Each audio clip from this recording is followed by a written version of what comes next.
Bismillahirrahmanirrahim. Di sini kami akan mempresentasikan tentang paper yang kami buat, yaitu dengan judul Optimizing Depth Estimation Using FCNet as a Backbone Encoder. Pertama yaitu pendahuluannya, yaitu kenapa kami mengambil case estimasi kedalaman, yaitu karena estimasi kedalaman itu bisa memproses atau menentukan jarak kedalaman setiap titik dalam gambar 2D. Dan menghasilkan peta kedalaman yang mempresentasikan dimensi ruang 3D-nya. Nah, ini tuh bermanfaat buat autonomous vehicle, VR, dan robotika. Dan yang kami ketahui yaitu ada pendekatan tradisionalnya yang menggunakan metode geometris, yaitu menggunakan perangkat keras khusus seperti kamera atau data tambahan. Lalu yang akan kami eksplorasi itu adalah pendekatan modernnya, yaitu deep learning. Masalah penelitiannya itu kami coba mau membandingkan model yang sebelumnya ada, yaitu Inception dan v2, yang memiliki parameter besar, yaitu 31 juta. Yang menurut kami itu tidak efisien untuk perangkat dengan sumber daya terbatas. Nah, solusi dari kami yaitu model yang efisien dan akurat dan cocok untuk aplikasi real time. Nah, buat tujuan penelitiannya adalah kita mencoba integrasi arsitektur UNet dan FCNet. Dan ini tuh bisa memanfaatkan keunggulannya UNet dalam rekonstruksi spasialnya. Dan buat evaluasinya sendiri akan mengeksplorasi akurasi dan efisiensi komputasinya gitu. Nah, pertama, apa itu UNet? UNet itu arsitektur CNN berbasis encoder-decoder simetris, sehingga dia tuh cocok buat informasi spasial dan kontekstual. Nah, ini dirancang pada paper awalnya itu adalah pada segmentasi gambar medis.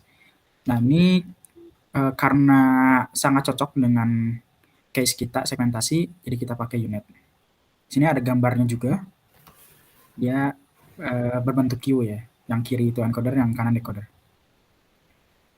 Nah, selanjutnya FCNet. FCNet ini adalah model konvolusional dengan desain efisien menggunakan compound scaling yang dia dioptimalkan pada skala kedalaman, lebar, dan resolusi jaringan. Dan punya keunggulannya yaitu parameter yang lebih sedikit dan komputasi yang lebih efisien. Baik, berikutnya untuk metode penelitian dimulai dari dataset. Dataset yang kami gunakan itu adalah NYUDEF versi 2, yaitu dataset yang terdiri dari gambar RGB disertai dengan label depth-nya. Resolusi asli itu 480 x 640, yang dalam penelitian ini di-resize menjadi 256 x 256.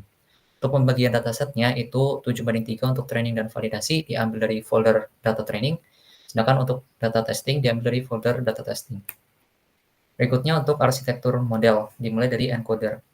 Jadi encoder yang digunakan itu diambil dari FCNet B4. Kenapa B4? Karena kalau yang B7 itu parameternya terlalu besar, sedangkan kalau yang B0 meskipun parameternya sangat kecil, dikhawatirkan akurasinya masih kurang bagus. Di sini terdapat ilustrasi untuk gambar arsitektur FCNet B4, itu terdiri dari 7 blok, di mana tiap blok itu terdapat repetisi tertentu dan nilai filter-filternya sendiri yang disesuaikan dengan parameter compound scaling. Kemudian bisa dilihat bahwa tiap blok ini itu terdiri dari blok mbconf. Jadi blok mbconf memiliki arsitektur sebagai berikut, dimulai dari expansion phase, yaitu memperbanyak fitur, kemudian stepwise convolution, yaitu melakukan konvolusi independen tiap channelnya, kemudian squeeze and excitation, yaitu menerapkan attention model, kemudian output phase, yaitu melakukan konvolusi, personalization, dropout, dan agregasi dengan filter awal. Berikutnya untuk arsitektur model bagian decoder. Jadi decoder itu terdiri dari upsampling, concat dengan skip connection, kemudian 2 konvolusi. Untuk skip connection-nya sendiri terdapat 2 pilihan.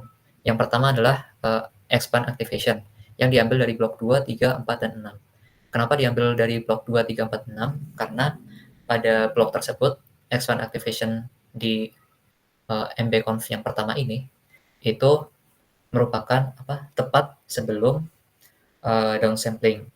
Nah, karena layer ini berada di akhir fase ekspansi, sehingga layer ini memiliki fitur yang banyak dan cocok untuk skip connection. Kemudian untuk pilihan yang kedua itu Project PN. Dia berada di akhir blok mbconf sehingga memiliki fitur yang lebih sedikit karena sudah melalui tahap konvolusi yang banyak. Dan layer ini diambil dari blok 1, 2, 3, dan 5.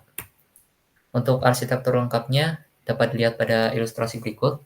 Untuk ilustrasi ini itu digambarkan untuk yang expand activation, karena untuk skip connection-nya diambil dari blok 2, 3, 4, dan 6.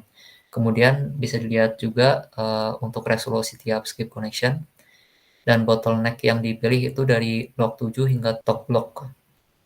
Kemudian untuk decodernya itu terdiri dari 4 decoder sampai resolusi 128, kemudian ditambah dengan upsampling tanpa skip connection, karena kalau untuk mengambil skip connection dari yang 256 ini, itu dianggap terlalu mentah karena membutuhkan data input. Berikutnya adalah loss function. Loss function-nya itu terdiri dari 3 loss yang berbeda. Yang pertama untuk def itu merupakan mean absolute error, kalau yang lgrad itu mean absolute error dari gradient horizontal dan vertikal. Kemudian LSSIM, yaitu structural similarity, di mana tiap loss tersebut memiliki bobotnya masing-masing. Kemudian diimplementasikan itu terdapat 2 model berdasarkan pilihan skip connection-nya tadi. Kemudian untuk yang diterapkan freezing itu adalah funit expand activation. Kemudian hasilnya itu dibandingkan dengan inception ResNet versi 2. Parameter training bisa dilihat sebagai berikut. Untuk learning rate awalnya itu 1 kali 10 pangkat min 4, kemudian berkurang seiring berjalannya epoch. Kemudian untuk metrik evaluasi, yaitu terdapat RMSE, ARE, log10, kemudian akurasi at threshold, dan depth akurasi. Depth akurasi ini tuh digunakan pada saat training, karena di sini terdapat rounding, jadi dia merupakan soft akurasi. Berikutnya adalah hasil dan pembahasan. Selanjutnya adalah perbandingan flops. Jadi di hasil pembahasan kita bisa melihat flops yang ada itu dimenangkan oleh funit BN dengan flops total 4024, dan efisienet unit expand activation juga yang mendapatkan flops yang sama gitu. Nah, jadi apa yang terjadi di dalamnya yaitu ada operation tipe conv 2D yang memiliki kontribusi flops terbesar sebanyak 201 pada inception ResNet, sedangkan variasi funit itu mencapai hanya 138 sampai 139 saja. Nah, selanjutnya ada di operation type add v2 dan multiplication. Dia tuh buat manipulasi dan agregasi fitur. Di inception ResNet v2 dia mencapai 405, sedangkan variasi efisienet unit yang hanya mencapai 302 sampai 309 gitu. Selanjutnya adalah perbandingan soft akurasi dan loss depth-nya. Di sini akurasi paling tinggi itu ada di efisienet unit BN, dan loss paling rendah ada di inception ResNet v2. Nah, di sini ada juga perbandingan akurasi dan loss yang tadi ada di metode penelitian. Di sini yang paling rendah secara loss, absolute relative error, dan squared error itu di inception ResNet v2. Dan sisanya yaitu ada di akurasi dan arithmetic log 10, paling berhasil itu di efisienet unit expand activation dengan backbone-nya yang di freeze gitu. Nah, buat kesimpulannya sendiri, efisienet tuh memberikan keseimbangan antara efisiensi parameter dan performa, dan dengan 25 juta parameter saja bisa mengimbangi atau lebih efisien dengan inception ResNet v2 di paper sebelumnya gitu.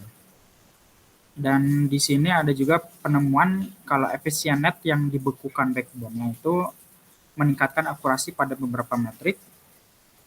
Yang terakhir, efisienet itu punya efisiensi komputasi atau flops yang lebih sedikit, sehingga cocok untuk perangkat dengan sumber daya terbatas. Terima kasih.